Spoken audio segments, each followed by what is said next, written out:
All right, hello, coffee makers, not coffee takers. He is the master of cyber farms, Alfredzo B, Nash Jr., and I am the people's chief, Dr. Joseph J. Burt-Miller Jr.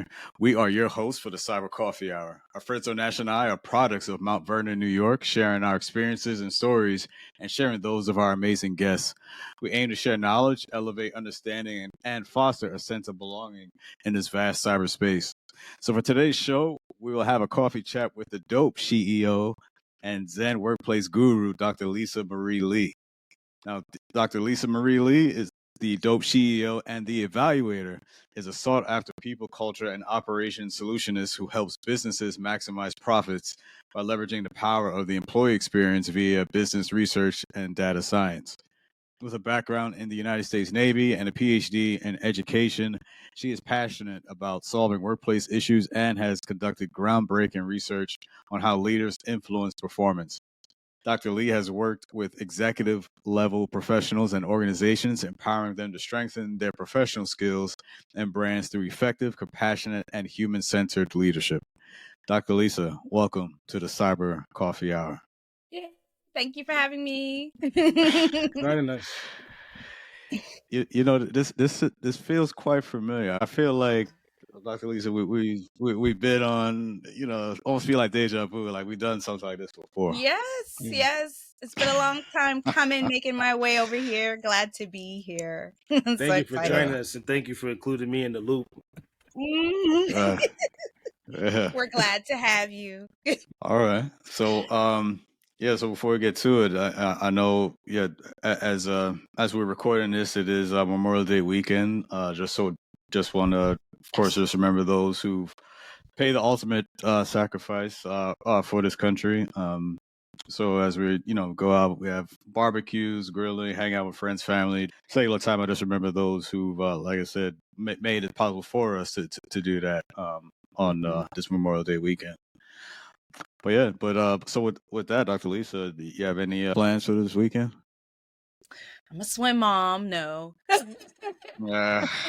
We're in competition season.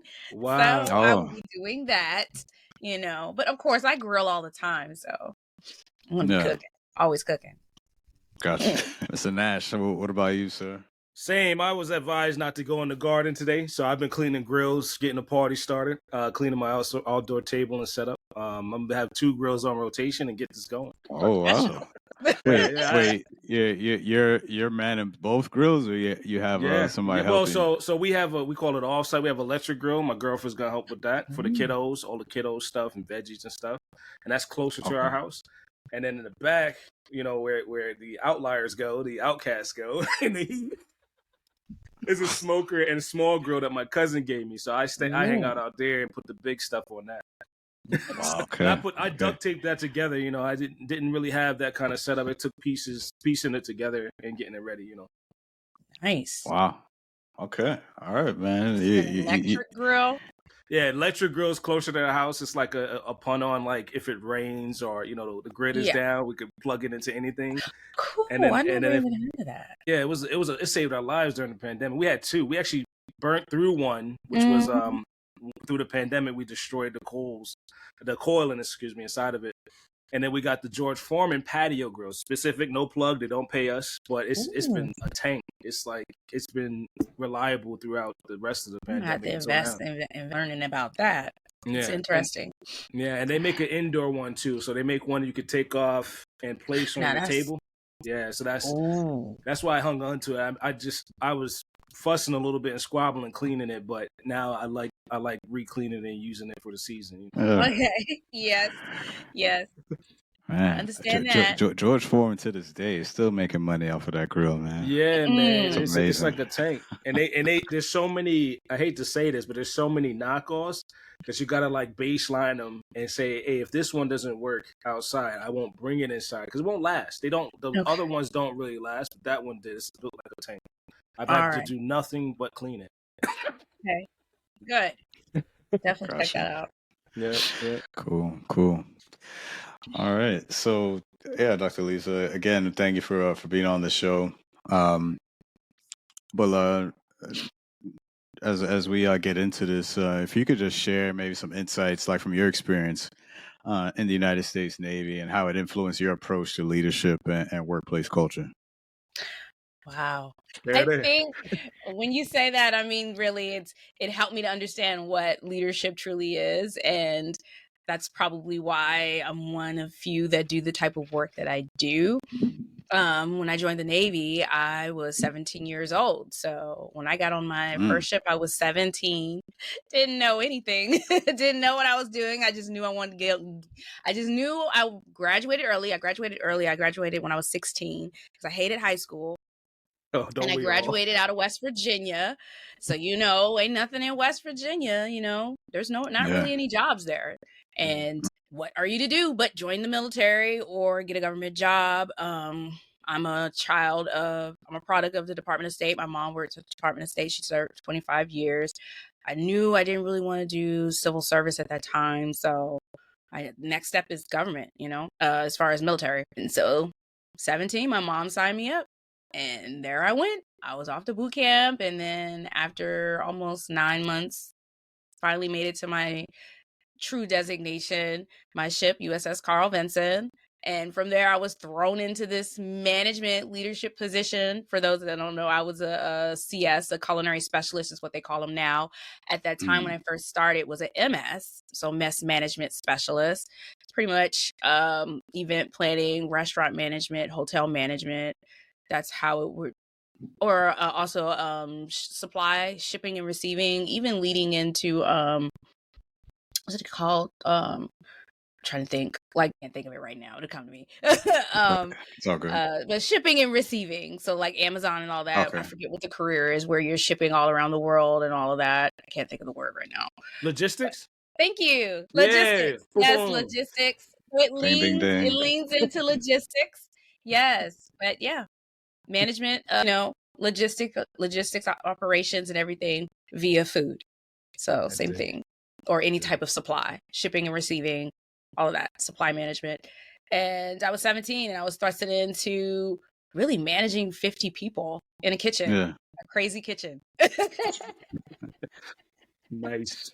And just figuring it out as I went. There was no, they tell you what to do, but there's no true manual. You know what I mean? Right. And that's where I understood the importance of leadership and understanding that how I'm leading is going to emulate how others perform. And even if I don't know the answer, I can't pretend to act like I know the answer, and it's okay to ask questions because I was new. But I had people that were older than me, outrank me, and I'm in charge of them. So it's one of those things where you have to understand how to humble yourself and to understand what morale is within the environment that you're in. And we call it morale in the military, but out in civilian world, it's culture. That's the new thing, culture. But it's just morale, how people feel. And you're going to have an uprising if you don't treat people fairly and you don't respect people. And that's pretty much the bottom line when it comes to leadership and how you lead effectively, whether you're a good leader or a bad leader. And that's all on whoever is looking on the outside within that group. Do you think that person's a bad person or not? How they lead, is based on their ability to understand what the people they're trying to lead needs. And that's Dr. Lisa, I'm just gonna say that's inspiring as hell. I'm not even gonna front. Like you hit I think the issue a lot of us have in the private sector is the humility around culture. You said people think, oh, there's gonna be a revolt, but there never really is in the private sector. But you hit the ball out the park, and it's inspiring. And no, I'm not fronting. Like being for real on our show, that's inspiring as hell. Because I could imagine some hangry people throwing trays. Yeah, and they will in the private. Yeah, well. Even in the private sector, without that discipline, because that's another thing I hear a call back to that unfortunately civilians don't have, and I'm speaking to the pulpit here, not to start the sermon, but a lot of people I had to learn discipline the hard way. So when you said it, hey, keep people's morale, and that ties to culture, I heard the humility in that, I heard the leadership in that, so that's inspiring. That's really cool. Thank you. Hope to inspire someone else that's listening. Yeah, absolutely. Well, with that, right, your work leverages employee experience to maximize profits, right? So we have to tie back to that. How do you believe prioritizing employees' well-being alongside with the morale, culture, trust, and and all that, how does it contribute to a company's bottom line, the profits? I think it's everything that, I mean, the employee is your bottom line. They're the key to the bottom line. And that, there is no profits if you're not recognizing that as a leader or as a business owner or founder, even as a solopreneur, that you are the employee. Even if you're doing an AI ran business, you're still the employee because you're making sure that it's running effectively. Right. That's first and foremost, understanding that the employee is the heartbeat of the business, right? And once you understand that, then you know that you need to focus on the needs of the employee for the needs of the business to be met, for there to be a success, for there to be profits. Employees must be prioritized from the beginning. There's no other way around it. Okay, and tagging along on that, right? So you said you're how do you say that? SHEEO, right? Dope CEO. All right. Dope SHEEO. My Yeah, apologies. don't forget the dope. Yes, Don't 'cause forget I'm the dope. dope. You know I'm I dope. dig it. I dig it. I'm the dope girl. As a people, culture, and operation solutionist, what common workplace issues do you encounter, and how do you solve them along the lines of that? People, It's culture? really just the key issue to almost every workplace problem is just communication. That's usually the main issue. So it's helping people to understand how to communicate and relate to others so that they can work together to achieve a common goal. So definitely it's communication when you look at the bottom line. But when you delve into any workplace issue, more than likely is going to relate to communication. Whether it's an understanding of why something's happening, how someone's perceived what someone said and misinterpreted it, or just how something is written. I read it one way, you read it another way.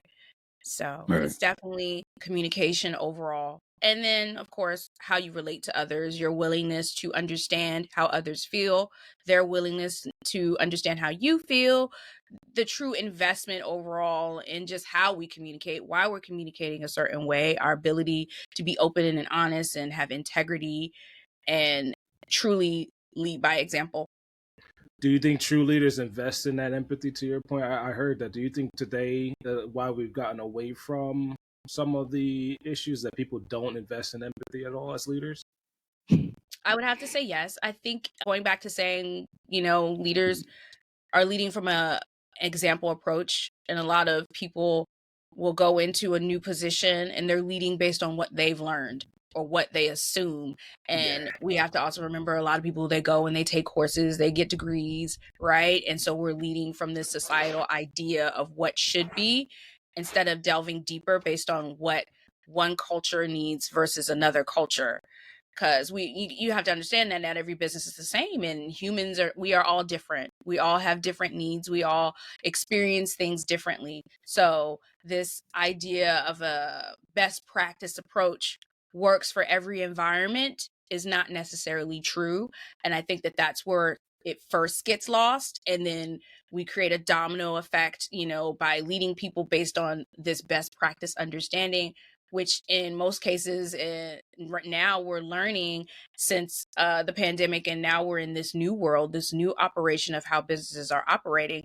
Those former best practices don't necessarily work now, so all businesses are relearning how they need to operate, and leaders are even trying to figure it out while still holding on to the idea that things should remain the same as they were previously.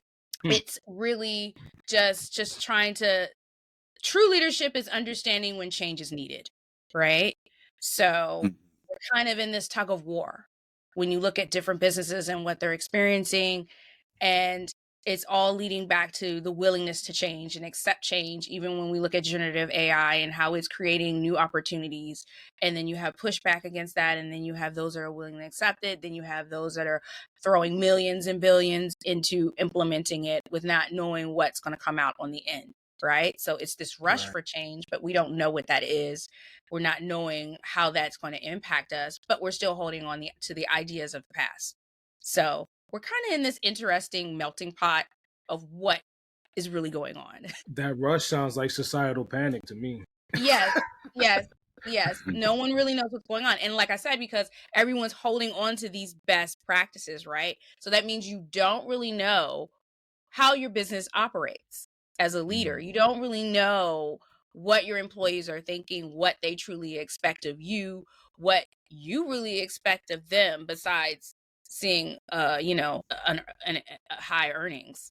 Other than that, and your idea of what productivity is, right? Because there's this disconnect. And it's just because there's a cycle of not knowing how to communicate.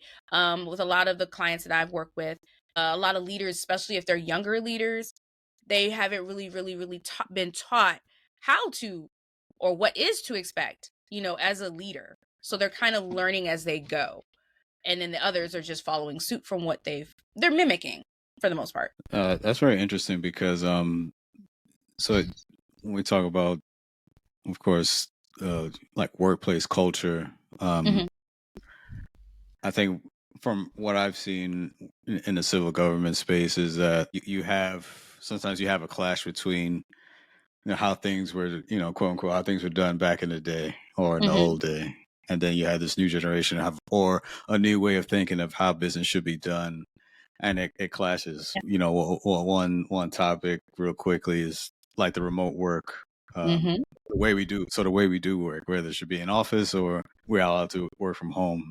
The pandemic was probably like the greatest science experiment ever because in Mhm. that regard, because those that were opposed to remote work at that point in time had no choice but to do it, Yeah. given the circumstances. And then a lot of organizations started to realize, hey, this can actually work. And then now, as time has gone on, as we got further away from the pandemic, now you're starting to see more, like you said, some of these leaders that are I guess the old mindset, they want to keep old ways intact and want to bring employees back in. And it caused a disruption because you see, some employees, they're like, all right, well, I'm going to move on to somewhere else or maybe Yeah. start my own business or what have you. Because as you said, those best practices or how things were done back in the day or my day, that they're not working anymore. Mhm. It's not the only way. Basically, I Yes. think you have to be, as a leader, you do have to be open to, as time goes on, things change, new technology, especially when you're talking about within cybersecurity. There's always going to be new things coming out, new technologies you have to be aware of, keep yourself educated on. You can't stay stuck in the mud, on one single thing. You have to be able to have that growth mindset and be able to, keep moving as time goes on. But One reflection too, real quick, Joseph. Sorry, Dr. mhm. Joseph. One reflection too. And in my personal professional experience, I had to be more empathetic of those folks that Mhm. didn't accept telework, because I have friends that have Mhm. been remote for 10, 15 years prior to the pandemic. Right? Yeah. When I dipped my toes in the public space, they called it telework, and I was like, "What's that?" Yeah. I Yeah. had to stop and lead myself through the conversation, because you're right. There is a chip on the younger folks, sort of like, "Why don't you know how to work?" Like Mhm. so Mhm. even in what Yeah. I heard in Dr. Lisa's explanation is I had to be empathetic of those folks that panicked because they were forced to work remote. I mean, they were forced to work remote and they never done it in a 10, 15-year period. I had to even a chip on my shoulder, like, how haven't y'all done this? And so it comes full circle too for the younger crowd going into public space, just try to be understanding of what that does to somebody's career and their lifestyle. Because the Yes. pandemic threw a lot of those folks out there when they weren't really necessarily equipped to be remote or had the Mhm. permission. Let's just be real. Some of them didn't have the permission to telework and be at home and VPN and all that stuff. So I had to check myself before I wrecked myself too, coming into that side to understand Yeah. that some folks were hurting during that period of time. Yeah. I think with that too, it exposed skill sets. It exposed real skill Oh sets yeah, 100%. because Yeah. because that's when you start finding out, like, some people didn't even know how to turn on a computer, honestly. Like, Yeah. I think they really relied on being in the office, having, the on-site help desk team to help out, whatever. Mm-hmm. But now when you said I gotta work from home, I gotta connect to a VPN, or what's Yeah. that? I was like, oh Yeah. no. Yeah. So I'd like some to people piggyback really on had a that. hard time with that. Mhm. Sorry, go ahead. I like to piggyback on that. Mhm. I know I mentioned communication as well, but also another big one is how you support and your role as a Mm-hmm. leader That Mm, I like also that. I falls like into it that. too, but I'm saying communication because I'm thinking of it as, oh, a leader would know how to communicate. right. But it's more Right. than that, because I'm thinking of it as a broader thought. But once you whittle down, it's really the leader understanding their role. So really, how are they Mm. going to support employees continuously throughout all the changes and all the aspects of the business, right? So that's where that would lead into. Absolutely. What is leadership's role as it would have been during that time and still is, right? How do you Hmm. support employees that are teleworking? There you go. Yeah. There you go. Right. Yeah. So, your research on how leaders influence performance is intriguing. Could you highlight like some key findings or strategies leaders could implement to enhance like team performance? It's really just you got to get in and you got to ask questions. That's what I'm the evaluator. That's what I do. I'm asking questions. So I say evaluate. It just means I'm coming in and I'm being a nerd and being nosy. Right. And I'm asking questions. I'm really wanting to know those answers. And it's not just sending out surveys, right? It's you truly building on relationships through communication, as I said earlier, but knowing what you're looking for, really intrigued about every individual. I know it's impossible. A lot of businesses have thousands of employees, but you got to be able to step into these environments where they are and really communicate and look at the problems that they're dealing with, the barriers that they're dealing with, things that they may feel they need so that they're able to be more effective. What's going on with how we're hiring? Why are we having these issues with people feeling as though there's issues with hiring or lack thereof? And just all the different issues that are going on in the world. I know a lot of companies, when you look at, some would have pushback, right, with what I'm saying. So I'm going to Hmm. break down. So like, we'll see how a lot with the TikTok situation and a lot of people that were working in the tech industry, they would go on TikTok and they would talk about what they did on their jobs and how they were wasting time and not being productive, right? And then turning around, now all these jobs are gone, right? So that would be the pushback to what I'm trying to say. Why didn't What you can I? know? You should have already known. Though all of that, as far as like having gourmet chefs and all that food is not being utilized and eaten, they're throwing it away. So it's not a Right. shock that it was more an embarrassment, right? That Hmm. you don't know your employees and you don't know your workspace and how people are working, and you're realizing that you don't like it. You don't like it. You don't like it. Let's just put it clear. You don't like it, but you think you can fire people, right? And then replace with AI or whatever you're doing. Or actually they're replacing with people from overseas. Mm. That's pretty Right. much what's going on now. You're hiring from overseas at a lower cost, right? Because you realize you were spending too much, but you're still not winning in the end. You may Yeah. So think you are, but you're not. I have a soft spot for this. I'm gonna try to get it out too Yeah. because you hit on something that's been the bane of my existence, at least in the private sector, right? I want to share Mhm. it with both of you because a lot of those TikToks are around, I would say, a faulty evaluation called coaching plans or PIPs. Mhm. Now, those I've been on two sides of those, right? And I have never seen it in the public sector. So, folks that I've tried to explain it to in both journeys that I've recently Mhm. done, they're like, "What's that?" Some do. Some people are savvy. They've dabbled in both, like myself. But coming over, I really hate that process. I hate that peer stack ranking evaluation of, hey, Yes. you're a senior principal staff. Let's make a blanket of your skill sets, regardless of your adversity, regardless of the attrition in the company. And get some shade for that too, because I know the pushback you're Mhm. talking about. But then they start downsizing based on the number and head count. So Yes. can you tell me a better means of evaluating existing staff, existing headcount beyond just pipping them, beyond just coaching? Because that's what's making it to TikTok, whether we like it or not. Right? People are Um, putting those evaluations out there to break them open. when I approach evaluation, though, I'm all about the human factor, human performance improvement. That's my methodology. So there's so many different frameworks that go into it, but it's really all about, how employees are perceiving and using whatever investment, right? And that's how you determine the effectiveness of it. Mm. So it's more not, well, yeah, you could say performance leading into that, right? But it's And when you're measuring performance, it's not necessarily like a test. No, not everyone tests well. So I'm from the background that a test doesn't determine performance. That Mhm. right there, that X's out all these other ideas of how businesses are measuring performance. A test does not measure intelligence, really. It truly doesn't, because research has shown that someone may test well and they may know the knowledge, but can't actually do the hands-on work. And they may not know all the true information because you're just measuring one aspect of it. So that's one way that you can understand that that's how a lot of businesses are taking the wrong approach, because you're just automatically, well, you did poorly, you got to go. It's more on your ability to actually achieve accomplishments. What are you accomplishing? What are you bringing to the table?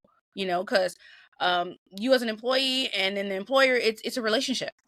It's a working relationship, and you're giving, and they're supposed to give to you via compensation, right? And investing in you versus investing in your training and your knowledge and all of that in your compensation package, and making sure that you're treated well and fairly, and supporting you throughout the process. And so that's what you get. So if someone is not able to effectively bring accomplishments and achievements into an environment, and how do you measure that, right? Well, it depends on what. Give me an example. Give me an example. A three-time cybersecurity masters aligned to risk and management, and there's no cybersecurity role in your company. Go. Okay. So yeah. So it would be. What do you mean by there's no role? Okay. They don't have a cybersecurity. I don't want to say mission because that's the wrong term, but they don't have like a cybersecurity engineer or department to defend the organization. Mm-hmm. But you're somebody that may have, CYSA plus, a master's, career experience that you're bringing in, and you're too new to evaluate. Yeah. You're too new to take that test. You've only been there 6 months. You just step in. Well, that's their fault. That's not really your fault, right? Right. So how do you because all right, I'll throw myself on this grenade because I love it right now. You come into a company stacked with a career roadmap because you've been lumped upside the head. Myself included. I have friends that shout out to everybody that knows who knows, right? On LinkedIn that's going through this now. They're open to work, right? They've had a career experience in the private sector mostly. I'm not going to touch the public sector, but in the private side mostly, they get 6 months in the company, coaching plan. They get another 6 months outside of that coaching plan. They get past it. No career progression internally to another team because you had the coaching. Right. So now another 8. Now we're at 18 months. 18 months come by and they're ready to pip you, but they didn't have your skill set. 18 months ago. So that's what we're dealing with in the private sector, unfortunately. So then it would really be more you becoming the evaluator of your own self. So that's where you as an individual would have to step in and then bring it to them so that they would be held accountable. You know what I mean? So, because they're not keeping account. They don't really know what they're looking for. It seems like there's no real measurement outside of them putting you in some coaching. Like, you don't really know what you're looking for. That's what it sounds like to me. It does. And that's to get ahead of it. Yeah. You got to do resume recitals. You got to keep a journal. I'm be real. I've done this for about 10, 15 years, and I've advised some mentees to do the same. The issue is you stack rank yourself. They stack rank you against somebody that's your level or higher. But they don't go lower and say, go train folks that need your skill set unless without the compensation, to your point, you can. But then it becomes a stretch role. I know we've heard that too. No one wants to stretch themselves that thin, so they eventually wind up exiting. Well, that's the point. Sounds like that's the point. I get it. That's sad. And that's cyber awful, for you folks. because there's nothing really to evaluate, right? They don't want to evaluate. There's no structure. There's no framework. They're just throwing you into a little program and kind of acting like, oh, well, you're over here. There's no real way to leverage you. They're hoping that it'll just take care of itself. Yes. There's no real measurement there. So that's why I'm like, wait, what? There's no framework, and there's no way to leverage you and move you up. So is the You know, coaching plan? that spot is already filled, right? So where are you to go? There it is. That's the part. It's intentional. They don't want you to go anywhere. Right. Without saying they want, it's a way So of get a coaching plan. It's a phase out. What do they call it? When quiet firing. Yeah, I got you. Yeah. I got you. And so that PIP is the means to measure where they don't know how to evaluate you, is what you're Yeah, because, okay. I mean, what are you measuring if you're not really giving me true objectives to accomplish? So you're not really measuring anything, because that's what you're doing. You're looking to measure my accomplishments, but outside of, you said the coaching program, but outside of that, like, we already know what that program is for. So you're not really looking for how I'm performing truly, right? The accolades. Yeah. What I've done for this so I'm salty, I'll be real, but no one looks at what you've done for the company to lead into the coaching plan prior to your journal, your self-assessment, your peer ranking. All of that is like months ago. It's only when you stop really being stretched to like the compensation point, stretched to where they can't afford your headcount, that you start to realize. But there isn't even like when you go into the coaching plan, is there like an objective afterwards? Like, what's the outcome expected? There's a framework, so there's a lot of things. So there's a lot of things like results driven. There might be like you said, a coding challenge test. There might be a new product delivery. There's a whole litany of like, and this is why I brought it here too, because I know I'm listening to folks on both sides, public and private, and I'm starting to realize that doesn't map in the public sector at all. Right? So coming out of public to private, that's the expectation that just doesn't map very well. There's coding challenges. I throw that out there. Last 10 or so years, it's been those. There's been multiple levels of screening interviews on the plan internally and transitioning to another team. They try to baseline you and say, well, you don't compare to 20 peers. Yeah, but after that, it's still not an end game. That just sounds like continuous, like training and development type stuff. Some call it technical development programs. Yep. It doesn't feel like it's moving into an official position. That's why I said, well, where is the end goal? to know some of these companies, because it doesn't look like to your point, it looks like it's the PIP. The end game is either you under promise or over delivered, right? So you may be, slipping on coding, or you might not be the leader that you explain to them, like you explain the leadership process. They can't fire the leader right away, so they get rid of the head count, right? To wake that leader up and baseline them in the private sector. Again, not going with. The second side is if you're a staff engineer, and I'm shout out to my friends that look at me on LinkedIn, right? You might be trying to punch up. You might be already qualified to say, hey, I could help the director out deliver this thing, but there's no ceiling, there's no role for you. You're not gonna cross your boss, right? I'm confused because why? I mean, I haven't really been investing in.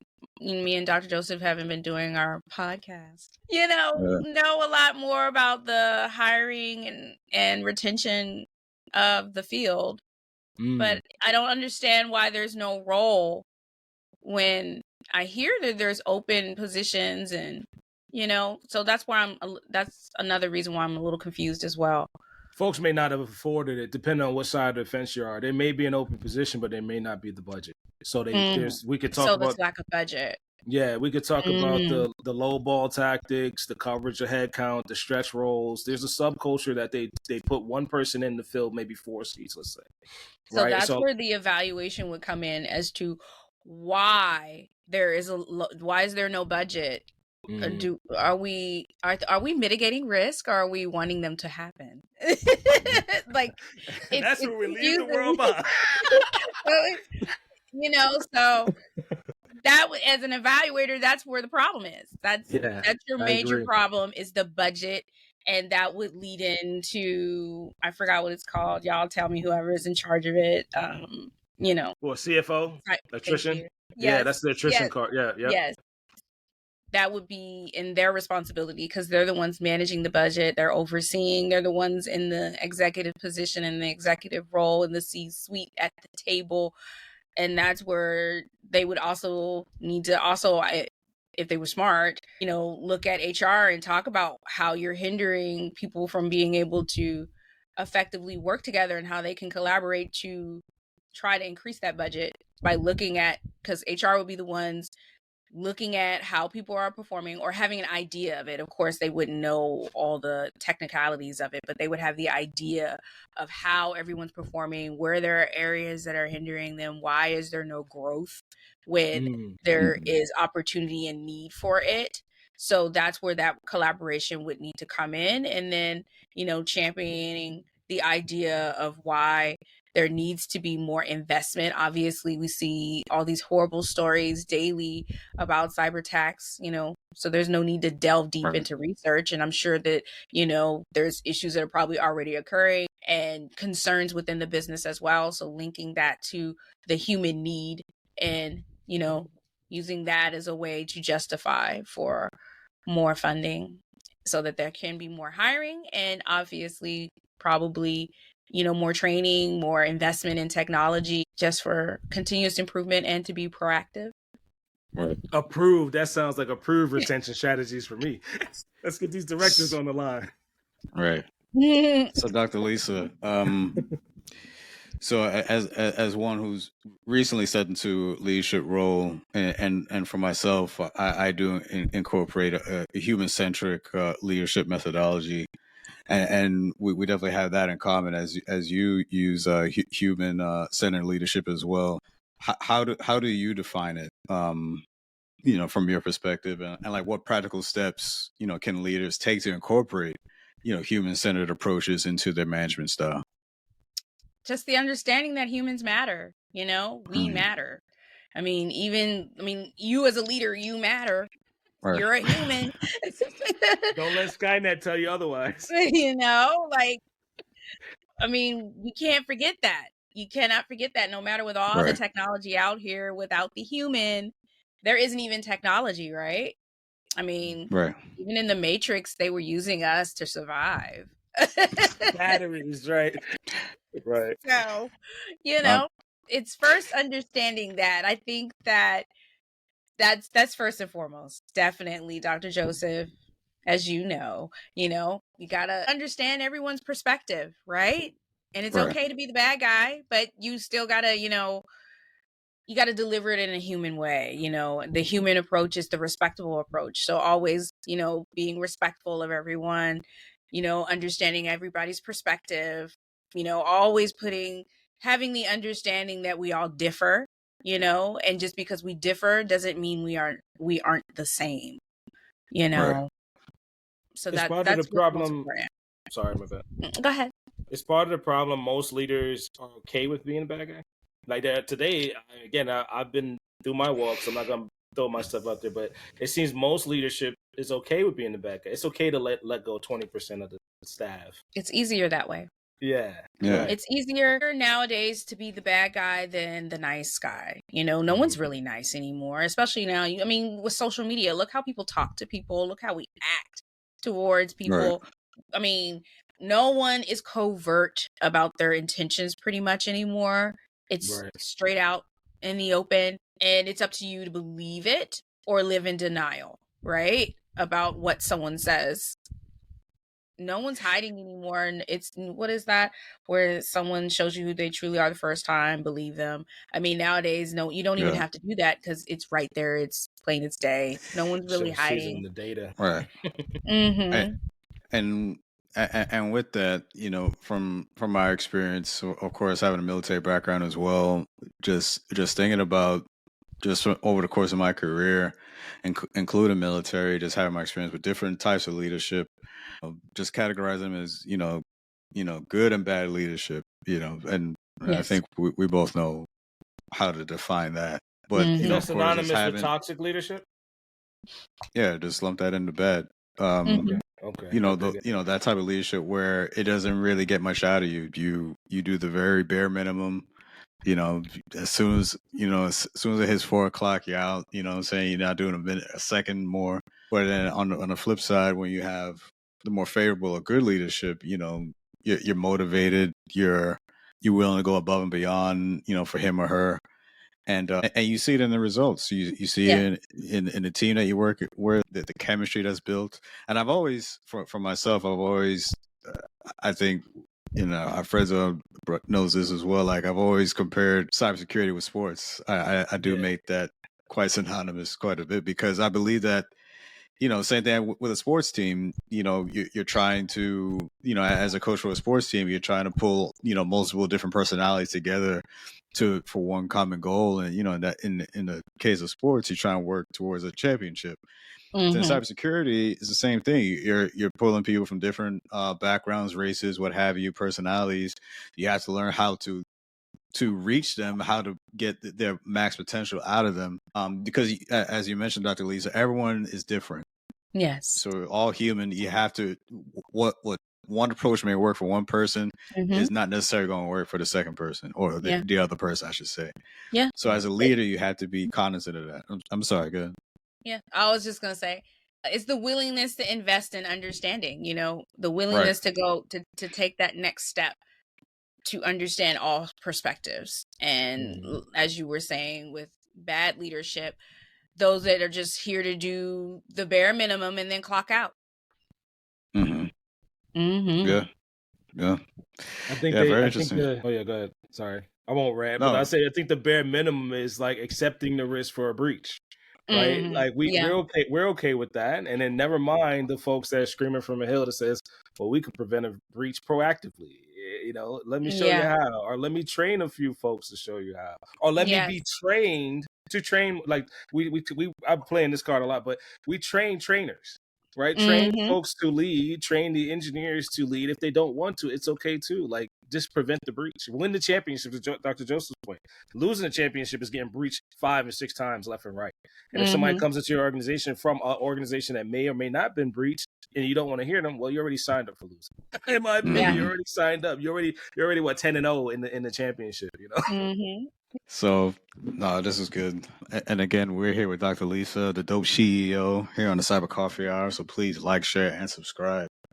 So, Dr. Lisa, as we make a little transition here, just learn a little bit more about you and what you like to do outside of your day-to-day work. But when we talk about cybersecurity, how would you say cybersecurity has impacted your career, business endeavors, and lifestyle?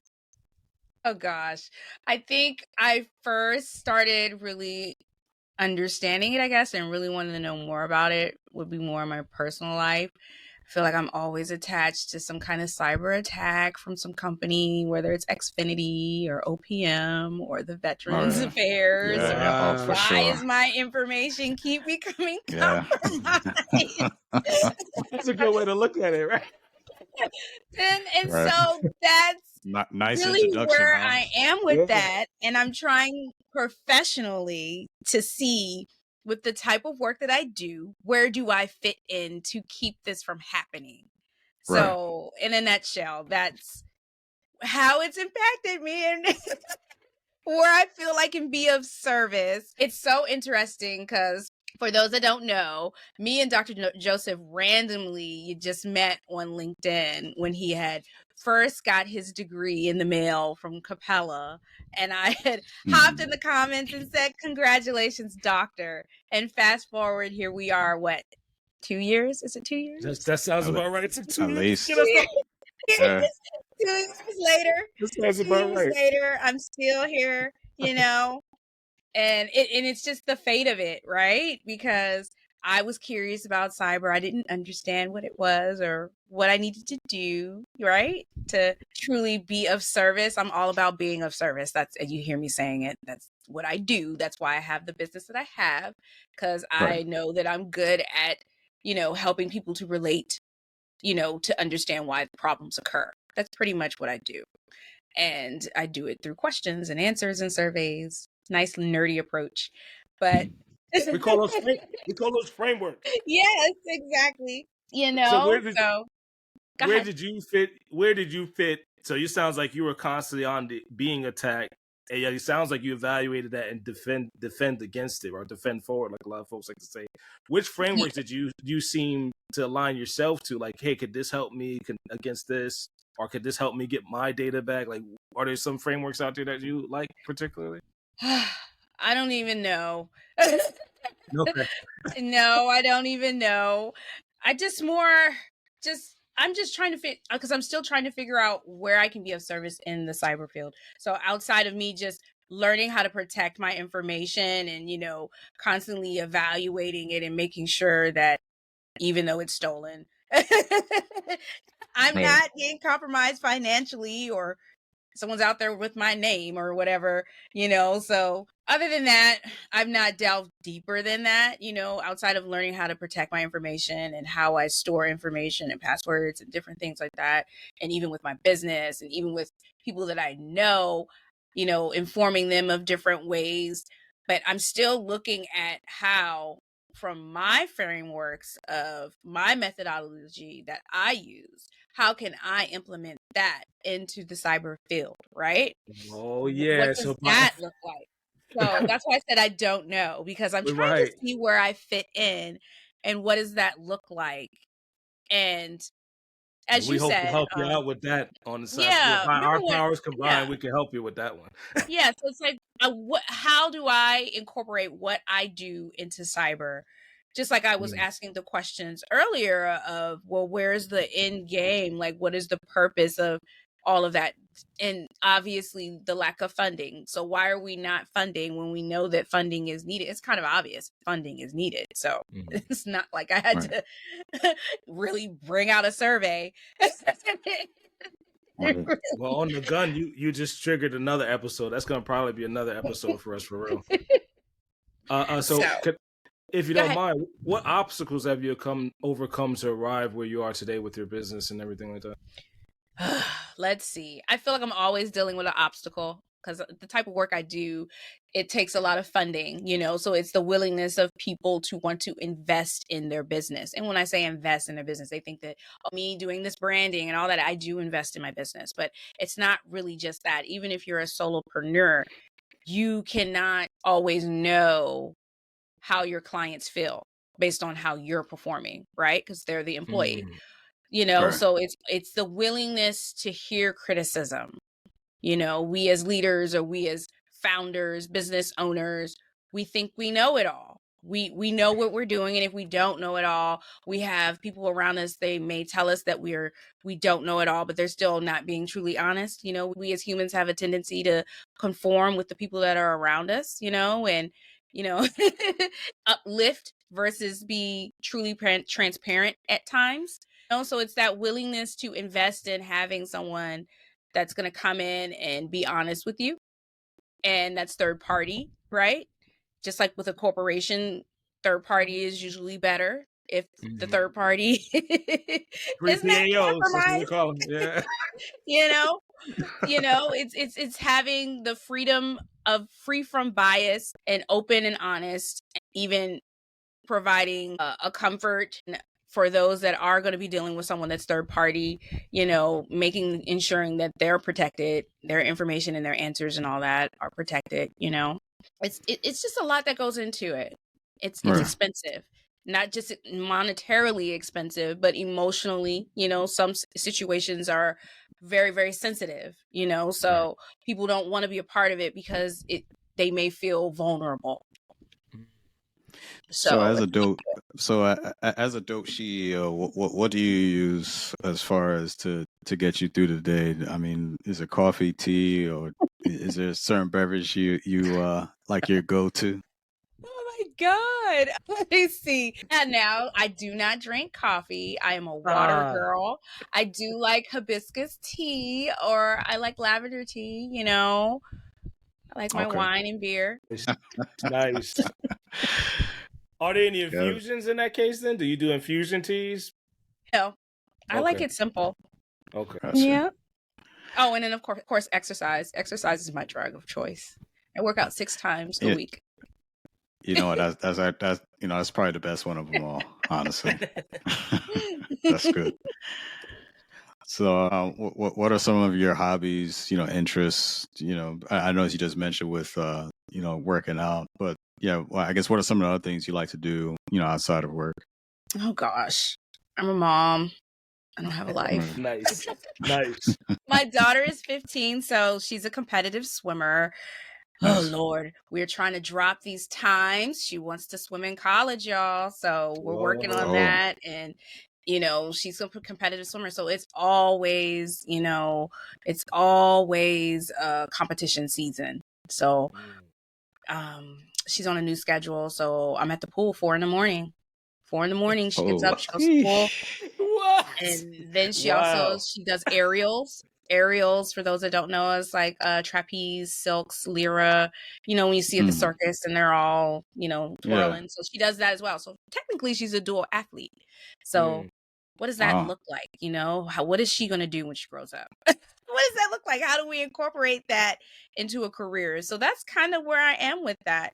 Outside of doing mom stuff, I do love to cook, and I have a garden. Wait. A garden? Yes, I do. I have a garden. Okay, what are you growing? Growing is knowing, by the way. What are you growing is knowing. Right now, what do I have right now? All my greens have turned to seed. All my broccoli, Brussels sprouts, so they're all bolted, waiting on seed. Let's see. I'm finally got my squash coming up. I did not do watermelon this year. No, I did not. I didn't do corn this year. Corn's kind of messy. So many spores. Space. Yeah, there's a lot of spores and stuff. And of course tomatoes and cucumbers, garlic, onions, and an herb garden as well, right? Gotta have herb garden. So and then I have plants too. I'm not on that level. I have accidental pumpkins because I just threw pumpkin seeds out in my compost. I love volunteers. Those are the fun. Right. There you go. And then I'm doing perennials because I'm scared of my soil. I'm very scared of my soil, making my family sick and things like that. So I've got a little container garden of perennials that I'm gonna plant. I've been planting and trying to clean up the soil for edibles. So I track that. I love that. That's a cool hobby. I have a couple edibles. I always say the name wrong. Neustrum. Am I saying the name? I'm not even gonna try. I know what you're talking about. I have those, and of course sunflower seeds and then dill. I started my packets from Whole Foods. I like to get my seeds from there. I like Whole Foods. How did you do with the dill? I did burpees dill and I wasn't successful. How did you get that to go? It's so hot here, so I can't really. I think that's something I would have to do inside. That's because my backyard has a lot of sun. But I see a lot of people, they get their cilantro to grow just as tall as me. I'm 5'2", and it'd be like tall as me, bolted here. Lucky. But they have a lot of shade. So I don't have shade. I just have straight sun. I used to have a lot of trees, and I cut a lot of the oak trees that I did have because it was like messing up my ground and starting to mess up the leveling of the ground and the plumbing and stuff because I have a lot of trees around me. So I had to get rid of that. So now everything is hot, hence my fan. It's hot. That's amazing. Well, Dr. Lisa, we had a great time with you here on the Cyber Coffee Hour. Yeah. And before we go, anything you want to share with the audience before we roll out? I have no idea. That kind of threw me off. I don't know. Just connect with me on LinkedIn. You know, got a question? Connect with me on LinkedIn. Awesome. There you have it. Thank you. And I thank you for those watching and tuning in to the Cyber Coffee Hour. If you enjoyed this episode, please like, share, and subscribe. Follow us on all of our platforms. You can find the Cyber Coffee Hour on YouTube, Spotify, Apple Podcasts, and Google Podcasts. That's it. That's a wrap. We out of here. Peace. Hey, bye. Thank you. See ya.